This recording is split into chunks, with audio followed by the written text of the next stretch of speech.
बाद जो unique coaching के डायरेक्टर है अर्जुन जी सर, उन पर सदैव बना रहे, क्योंकि उनकी मेहनत का ही ये नतीजा है कि जो आज आप सामने सिलेक्शन देख रहे हो, एक लंबी लाइन, वो उनकी कड़ी मेहनत, अनुशासन और अथक प्रयास का परिणाम है। तत्पश्चात सभी चयनित विद्यार्थियों को बहुत बहुत हार्दिक बधाई और शुभकामनाएं। साथ ही मेरे टीम के सभी सदस्य, साथीगण, जिन्होंने निरंतर अथक प्रयास करके, अनुशासित रह करके आप जैसे सभी बच्चों को निरंतर पढ़ा करके आज सफल बनाया, और आपके सामने उनका जो परिणाम है वो आपको दृष्टिगोचर हो रहा है। आज से कोरोना से पहले मैं एक बार पहले भी यहाँ आपके सामने परिणाम को लेकर के प्रस्तुत हुआ था। उस समय यूनिक कोचिंग संस्थान से 3 बच्चों का सिलेक्शन था। आज मैं आपको बता दूं, जनवरी 2026 से लेकर के अभी जुलाई 31 समाप्त हुआ है। पिछले 7 महीनों में यूनिक कोचिंग संस्थान से 10 गुना, 3 से सीधा 30 बच्चों का चयन हुआ है।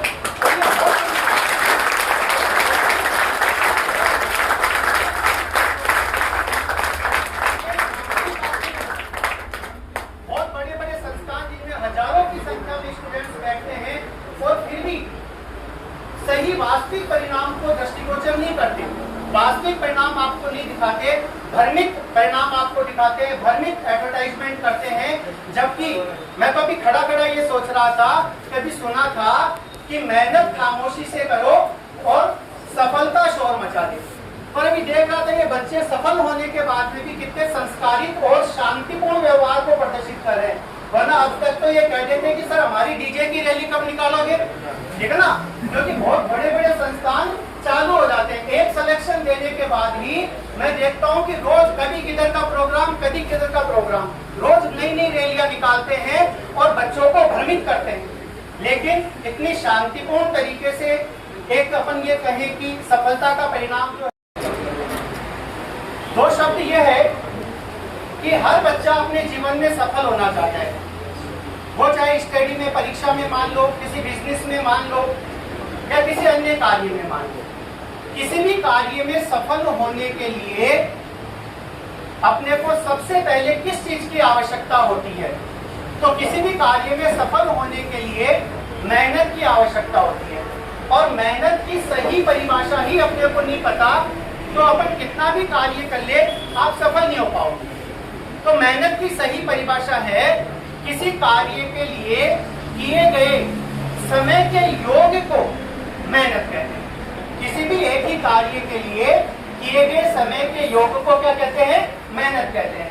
अब यदि आपका समय का योग किसी अन्य बच्चे से अधिक है तो आप सफल होंगे, और यही कारण है इन सब बच्चों का जो समय का योग है वो अन्य बच्चों से अधिक है, और इसीलिए ये कह रहे हैं सफल हुए हैं।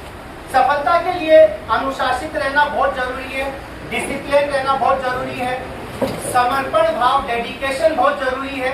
अपने एम के लिए आपके अंदर कोई डिटर्मिनेशन, कोई डिसाइडेशन नहीं है तो ऐसी स्थिति में आप सफल नहीं हो पाओगे।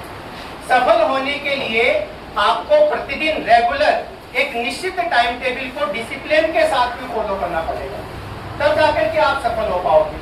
जरूरी नहीं कि आप प्रतिदिन बहुत ज्यादा समय दो, लेकिन जब भी आप अपनी पढ़ाई को समय दो उस समय आपके दिमाग में अन्य कोई किसी भी प्रकार की गतिविधि या उसका विचार नहीं आना चाहिए। आप 2 घंटे पढ़ रहे हो, 4 घंटे पढ़ रहे हो, अपने सब्जेक्ट और अपनी कैपेसिटी, अपने कैलिबर के अकॉर्डिंग जितना समय आप पढ़ रहे हो ये ध्यान दो उस समय आपको कोई भी ऐसी गतिविधि ना हो जिससे आपकी पढ़ाई डिस्टर्ब हो। जब भी पढ़ो अपने मोबाइल को स्विच ऑफ करके साइड में रखो। 2 घंटे पढ़ रहे हो तो मोबाइल के लिए अपना एक अलग से समय निर्धारित करो। जिस समय आपको मोबाइल को देखना है उस समय अपनी पढ़ाई को साइड में कर दो।